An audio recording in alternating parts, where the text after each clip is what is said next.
Hello, this is Peter Janoski with Figured Out Baseball's Real Dugout Confessions. I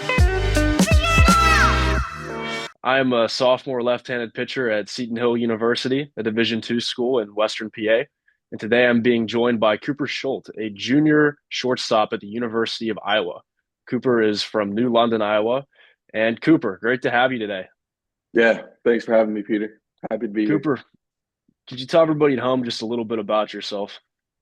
Yeah, so just grew up in a small town.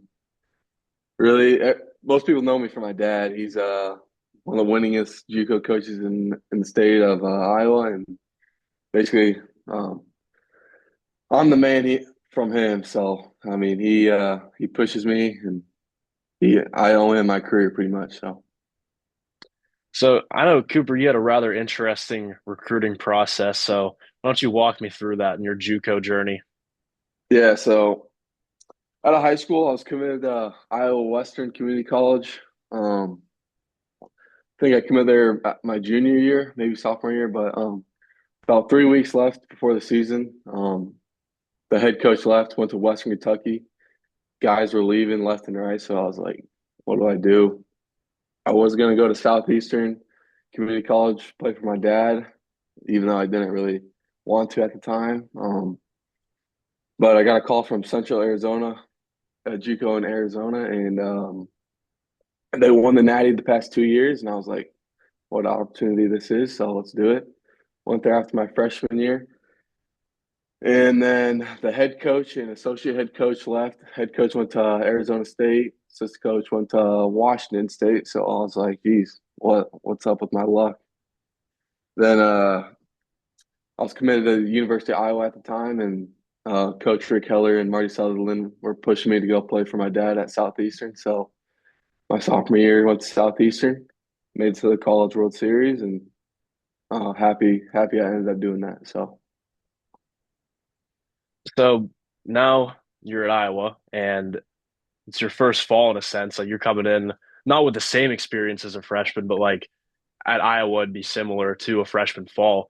How did that yeah, go for you this year?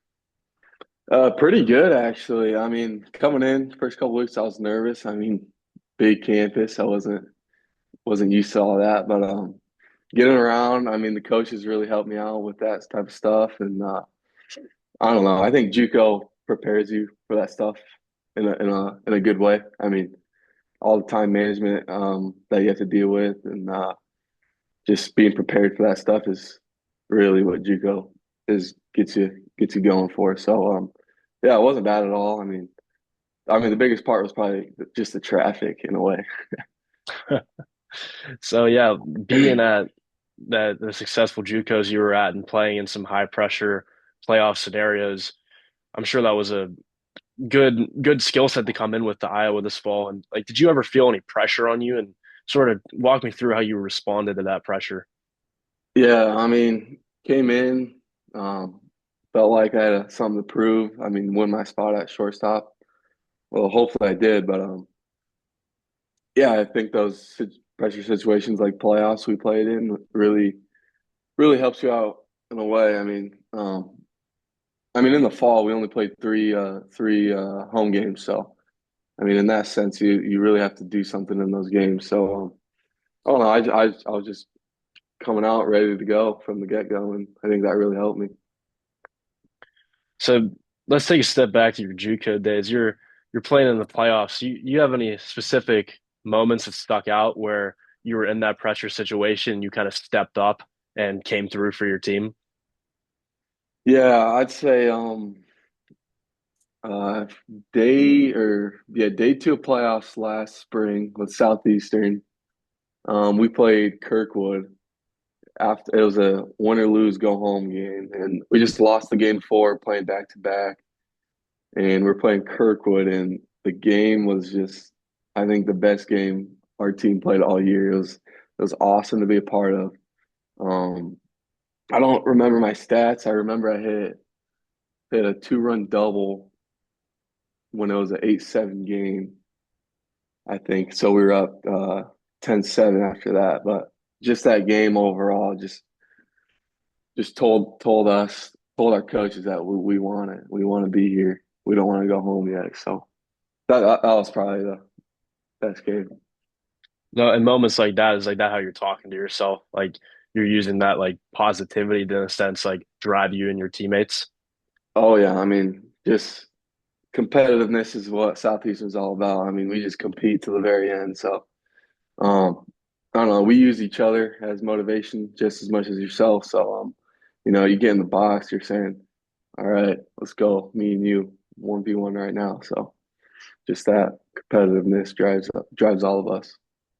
So are you kind of getting that sense that Iowa has that similar team culture as well since you've been there? Like sort of walk me through like what how important Iowa's team culture is since you've been there. Yeah, I mean they really pushed that on us just from the very first team meeting we had. The team camaraderie is really good so far since I've been here. I mean, everyone gets along really good. I think we all want what's best for each other. We want everyone to succeed in our own way, and yeah, the team culture at Iowa is big. I mean, we want everyone to succeed just as much as we want to succeed ourselves. So it's awesome. So since you've come to a bigger school, an NCAA school now, has your schedule sort of changed at all? Like, are you a lot more stacked in terms of baseball and school? In the fall, for this fall, I would say it was pretty even with the junior college schedule. I mean, still got a handful of list practices, but the one thing that made me like more be more in my time management is the school here. Like junior college school, you can get away with some stuff, but here it's you got to be more locked in on your schoolwork. So just be more prepared and working more hard on my schoolwork is gives me extra hours I got to do instead of just hanging with my teammates. So Here at Seton Hill, we make our new transfer students, they have to do a semester of study hall. And if they get over a certain GPA number, they're allowed to, well, graduate from study hall in their second semester. So do you have to do something like that as well? yeah, all freshmen and JUCO transfers have to do 4 hours at the it's called the Jardine Center. It's just like a study hall place. So I mean, just crank out 4 hours there every week. Sometimes I'm in there 6 to 8 hours a week just because school's a little harder, but pretty similar. Balancing student athlete. And our coach says here at Seton Hill, student becomes before athlete. Yeah, that's a big thing here. I mean, if you fail your classes, you can't play. So that's right. So I would assume that this fall, like you weren't the only new shortstop or middle infielder that came in, maybe like a freshman shortstop perhaps, but sort of talk to me about how you separated yourself from those other middle infielders that were also new players.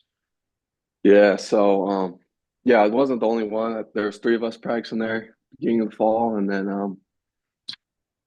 it was kind of a weird situation, honestly. I mean, we were all practicing there the day before our first game, and then one went to second, one went to third. So I mean, I don't, but I just think I take pride in my defense, probably more than I should, almost more than in my offense. But I think that's just a big part of my game, and that's what got me to the next level. So So as you said, hopefully you solidified that spot as a starter this hmm year, but going forward into the off season and coming up until February when the season starts, how exactly are you gonna keep that spot solidified? Like what are your routines gonna look like in terms of weightlifting, maybe nutrition and sleep? yeah, so just keep getting after. I mean, me and Gable Mitchell, he played second base this fall, but he was one of the guys going for short, and we just when I'm back up in Iowa City, we just go out and do defense every single day. Have our own little routine that we do, little footwork, and then machine ground balls every day, and just keep getting after it with him. Just keep pushing ourselves, each other, and yeah, I mean, as far as weightlifting, I mean, just keep getting stronger. I'm not the biggest guy on the team whatsoever, so keep getting after in the weight room. Our strength coach is unbelievable here at Iowa, so he's transformed my body already just in one semester. What exactly does that look like? Are you guys doing primarily like strength training, or would you say it's more like sports specific? Yeah, it depends on your guy. So me, I'm about 195. So that's more strength for me as of right now, just lifting pretty much as heavy as possible with good form, and yeah, things will take care of themselves. So What about the food up at Iowa? How's the meal situation looking? What like talk me through like do they make you guys? Because I know at some schools they prioritize a nutrition plan for the players.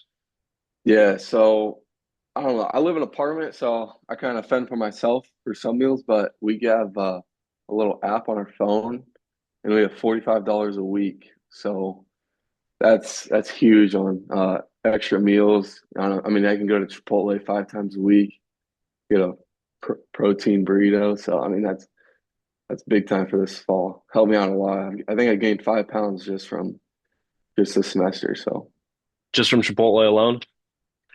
it's got to be Chipotle. So Me too, man. Me too. yeah, So ending here, I want to talk a little bit about your key mentors. I know you mentioned already that your dad has really helped you a lot. So what's some of like the key piece of advice that you would say that he's given you to bring you to the level you're at today? yeah.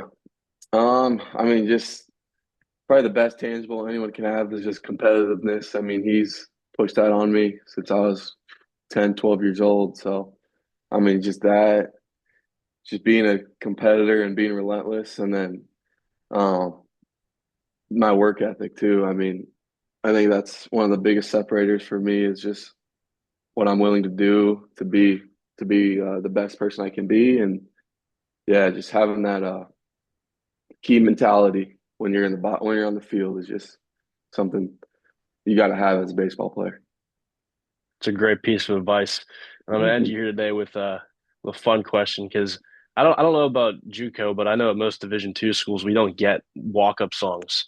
So at Iowa, probably gonna have a walk up song. So Yeah. what's that looking like for you? What's your walk up song gonna be this year? Walk-up song. I had it in my freshman year summer ball, and I played pretty good with it. So I'm gonna stick with it this year. It was Hated or Love It by the Game and 50 Cent. Really So good choice, man. yeah, yeah, we'll Hey throwback. Cooper, thank you so much for joining me today, and I wish you best of luck this coming spring. Awesome. Hey, good luck to you too. Appreciate it. Thanks for having me. Thank you. Yep, and for those at home, this is Peter Janoski with Figure It Out Baseball's Real Dugout Confessions.